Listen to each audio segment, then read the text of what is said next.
What's up, it's your boy Dakquan back in here again, and in today's video we have a Gamma Burst Flak build that works out very well for the Maliwan takedown or true takedown mode, works out well for Mayhem for mobbing and bossing as well, and it feels really good to play. Gamma Burst isn't the fastest setup in the world, but it does have a lot of survivability due to the fact that while Gamma Burst is active, Red Fang is going to be your main class mod a majority of the time, and while you have a Red Fang and while Gamma Burst is active, your pet is going to be actually doing something, that's going to be taunting. And so you're not going to be getting hit with too many of the shots. Your pet's going to end up taking a brunt of the force. You're still going to get hit on occasion, so you still want to have some type of bulk to your Flak, but for the most part, Red Fang, while Gamma Burst is active, is very good at keeping you alive. So some key things that we're going to go over in this video are going to be some DLC options as well as some non-DLC options, and some things that are going to keep your Gamma Burst active a majority of the time and be able to get your cooldown back very fast. So, quick thing to look over. We'll look over this tree. So here's the red. Here's the green. And here's the blue. Now you can move some points around to your preference. This tree is really catered towards utilizing single projectile guns and lower pellet count guns. So that way you're able to really capitalize on Fang inside the setup. And Brainstormer is not a single projectile gun. It does not really have the lowest pellet count, but it's a Brainstormer and it is very good. So that's pretty much the rundown of this thing. And it gives you back a cooldown, which is one of the biggest aspects of the Brainstormer that's super duper good. So Brainstormer in conjunction with Megavore. So Megavore, where you don't end up hitting a crit spot naturally, you have a chance of getting crit. And then when you do end up hitting a crit, you have a chance of getting back your cooldown. So Megavore plus head count plus Brainstormer in AoE situations means that your Gamma Burst is going to come off a cooldown very fast, as well as your Brainstormer is going to be doing a lot of damage while Gamma Burst is active in general. So Brainstormer is crazy for this build. It's not really that great for a single target. So inside of slot 1, we fixed that small issue with rocking something like a Soulrender. Soulrender is very good right now. It is able to put out a lot of single target damage. It's not the craziest for bossing DPS, but it is very respectable. Soulrender is an amazing gun, part of DLC 2. One option that I was playing around with and kind of a very nice foundation for people that don't have any type of DLC at all for the game is to run a hyper focus actually. So with the hyper focus, you get pretty good mobbing single target damage. You get really good bossing damage. And then with the Brainstormer, you have really good AoE. So you have all of your bases pretty much covered with these two slots, and we'll talk about some different layouts. I'll show some different layouts in a little bit when we do get to that portion. So the hyper focus really does benefit from those additional elements on your shield and your grenade, such as like corrosive on Old God or radiation on Hunter Seeker. Whatever element that you do have will end up benefiting the hyper focus, and it benefits it super well because the hyper focus actually does get those extra projectiles when it ends up shooting. And when it ends up shooting at the enemy and ricocheting, those extra projectiles end up spawning. And that's really good for fighting like Wotan, fighting Grave Ward, and those enemies that you can hit multiple times. Enemies that you can hit multiple times with the hyper focus when you are shooting at that particular target.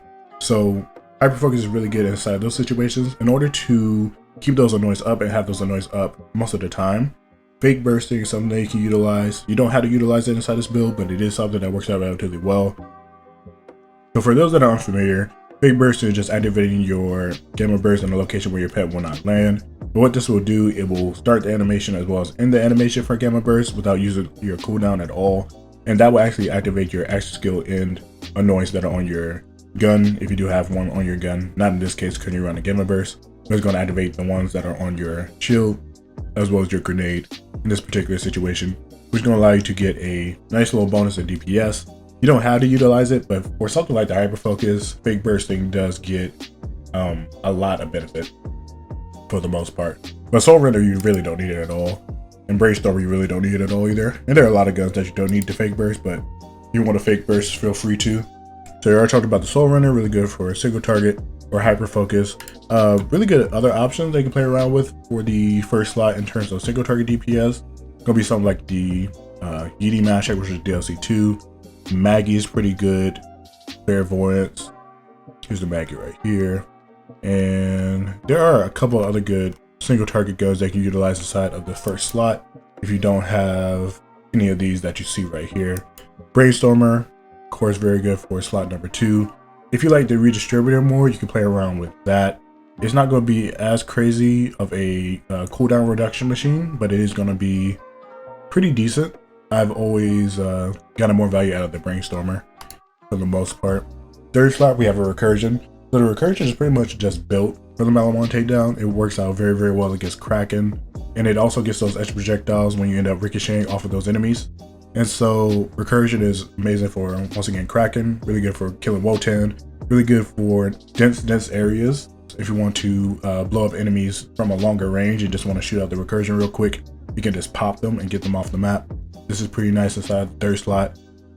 And then in our final slot, we have an iron cannon. And this is really nice in allowing us to get the double shield phase up on the pillar for Wotan, which is going to allow us to get some free shots in and just kind of streamline the Maliwan takedown a little bit. It's also good for picking yourself back up if you don't have one of these guardian ranks right here, which is Too Angry to Die. It was pretty much the premier pick-me-up gun for a while, but due to Too Angry to Die, you're actually able to pick yourself back up more consistently with just DPSing normally, instead of just charging up a shot and blowing up the things.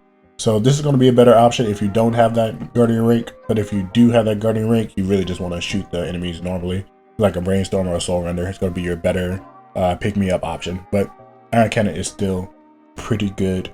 So a couple of variations of this build that I like to play around with in terms of layout was the Hyper Focus once again, and then rocking the Unseen Threat. Unseen Threat is really good for the setup because you're not going to be one-shot things with the Hyper Focus at all, while the Unseen Threat, you're going to be able to do that for like mobbing, as well as some bosses you're going to be able to one-shot.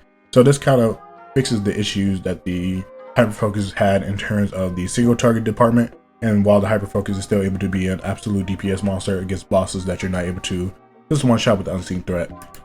And then some other guns that I really do like inside of the setup are going to be something like the Lob. Lob is relatively good, and I'm a bigger fan of the Insider, honestly, than the Lob. So sometimes the Lob doesn't actually register the damage, and the Insider is fantastic. Not only does it look exactly like the Recursion, so that way you can you know, sabotage yourself, but it is able to do pretty good AoE damage as well as single target damage, and it is one of my more enjoyed guns, definitely, is from like DLC 2. It is a very, very nice gun. Some more really good options to play around inside this build are going to be something like the Scourge. Scourge is part of the base game and is able to do pretty good AoE damage in general. Also works out pretty well long range. And then the Anarchy is just an Anarchy. Inside of Gamma Burst, you're not really getting hit too much, so Anarchy is going to be able to shine pretty well inside of the setup. You just be able to walk around and just shoot things and blow those things up at a pretty good pace. And there's a lot of other guns they can play around with inside of this build and see what you like and see what you enjoy. But you know, we're going to try to keep the video not 300 minutes long. So for our shield, we're actually rocking the Old God. This is going to be a fantastic shield for both defenses as well as keeping your DPS up, because you got that 20% radiation damage increase, whatever element increase that you are rocking around with. Old God and radiation is relatively good. Corrosive is relatively good for this setup as well, because most of our guns are corrosive. They're going to be able to get a nice consistent damage bonus. So some other shields you can play around with are going to be Stopgap, going to be a great option. Transformer shield is going to be a great option. Some other good options are going to be something like the Rico shield. There are a lot of good shield options, and you're not super duper dependent on utilizing a defensive shield inside this build setup due to Red Fang, but having a quality defensive shield will keep you off of the ground more than having a shield that's, you know, not that great. For the Red Fang, you really only need good substats in the bottom. The top portion really doesn't matter at all. There's not going to be anything there that's going to increase your overall damage. So just pay attention to the substats. Some things that you want to look for are going to be some rolls that you see on here. Weapon critical damage works out well. Weapon damage works out well. And then splash damage can also work out well. In this particular build, there are 3 things that do splash. Soulrender, the little skulls end up doing splash, and they can kill you. So just make sure you are aware of that. Recursion does splash damage. And then the Iron Cannon also does splash damage. So you're able to get benefit from most of the different substats in this game inside of this particular setup. So those things are relatively good. And then Hyperion crit and some other just general damage rolls are relatively good for this build. Just cater it towards whatever type of weapons you're utilizing inside the setup. Another cool option they can play around with is a Bounty Hunter. Bounty Hunter is relatively good for just bossing. 99% of the time you're going to be utilizing the Red Fang. If you want to kill bosses faster, just run a Bounty Hunter. That's going to allow you to eat through the content at a pretty good pace. So for our grenade, we actually have a Hunter Seeker. Hunter Seeker is very, very good due to the fact that it is able to stack up Furious Attack. It's able to proc Leave No Trace. Also able to stack up your Pearl pretty easily as well. And also can proc Megavore and Head Count, which is super duper nice. And then one cool thing about Hunter Seekers that may not be something that people know about too much is that while your Gamma Burst is active, the Hunter Seekers actually do get that 115% radiation damage increase. That's going to allow your Hunter Seekers to do a little bit more damage. Not going to really be anything too crazy if you don't have a lot of crits stacked up onto your class mod. But it's going to be a cool little damage increase that you can play around with. But Hunter Seeker is very, very good. You can run the ASC if you want to, or you can run with a Grenade Throw Anoint. If you really don't want to fake burst too much and if you feel like you like that a bit more, then the Ispis Grenade is relatively decent for keeping your damage up or giving you like a nice little boost in damage. So for our artifact, you really want to capitalize on the Pearl. This is actually part of DLC 2 and it's relatively easy to get.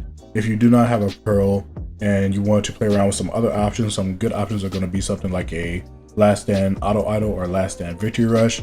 Last Stand is going to give you a bit more survivability, and something like the Snowdrift Auto Idol or Snowdrift Victory Rush are going to give you a bit more movement speed to play around with. This is going to be some relatively good options to mess around with. And then the Pearl in itself has a gun damage increase, and due to the fact that the red and the blue tree combination for Flak does not have that much gun damage, you're able to benefit a whole lot more inside of a red and blue tree versus a red and green one. So Pearl is going to be the thing that is recommended. It is relatively easier to get if you do have DLC 2. So let's talk about the skill tree real quick. We already talked about Megavore, already talked about Head Count. The combination of these two are going to allow you to get your cooldown back very, very fast when using the Brainstormer. Some other key things that might seem a little bit different is the fact that we have 2 Leave No Trace instead of 3. So 2 Leave No Trace felt like a nice little sweet spot, and the 2 Leave No Trace helps out the Hunter Seekers as well. When you're throwing them out and you're charging up your Ion Cannon, you're able to get your ammo back inside your Ion Cannon like pretty smoothly. And most of these guns are going to eat through their ammo relatively fast and don't really need Leave No Trace too much, but they do benefit from it to a certain extent. So that way you're able to get a little bit more bullets coming out of your magazine due to the ammo coming back from Leave No Trace. So 2 Leave No Trace felt pretty good. Played around with 1 Leave No Trace for a while and it felt alright. And 3 was also relatively decent. But yeah, most of the tree is just damage. Interplanetary Stalker, Hunter's Eyes, also some damage. 2 Fangs gonna be damage. Big game's gonna end up boosting up your Hunter skills and your Hunter kill skills, which coincidentally just end up boosting up your damage. Most dangerous game is one of these Hunter kill skills, and that's gonna end up boosting up your gun damage as well as critical damage. And then Galactic Shadow, critical hit damage as well as a little bit of aggro reduction. Green tree, we have Furious Attack, which is gun damage as well as handling. And then for our blue tree, 3 points Persistence Hunter for that gun damage as well as the action skill duration, which works out pretty well. 2 points Ferocity so that we get to the next little spot. So 1 point of Heat Bites is going to be the thing that is important. You can have it backed in through your tree normally or through your class mod. So having 1 point of Heat Bites is going to allow your pet to actually reflect damage. And when that damage is reflected, it's going to end up stacking up your Frenzy for you, which is going to allow you to get a nice little damage increase. So we have 5 points to Who Rescued Who. If you don't have any points from your class mod in the Heat Bites, you would take a point out of here and put this into this little slot. 5 points into Barbaric Yap. We're going to get that nice little pet bonus, which is going to help out our Fire and Scorcher right here with HP regeneration as well as elemental damage. And the elemental damage comes in a bit later on the map, and so that's going to give you a nice chunk of DPS.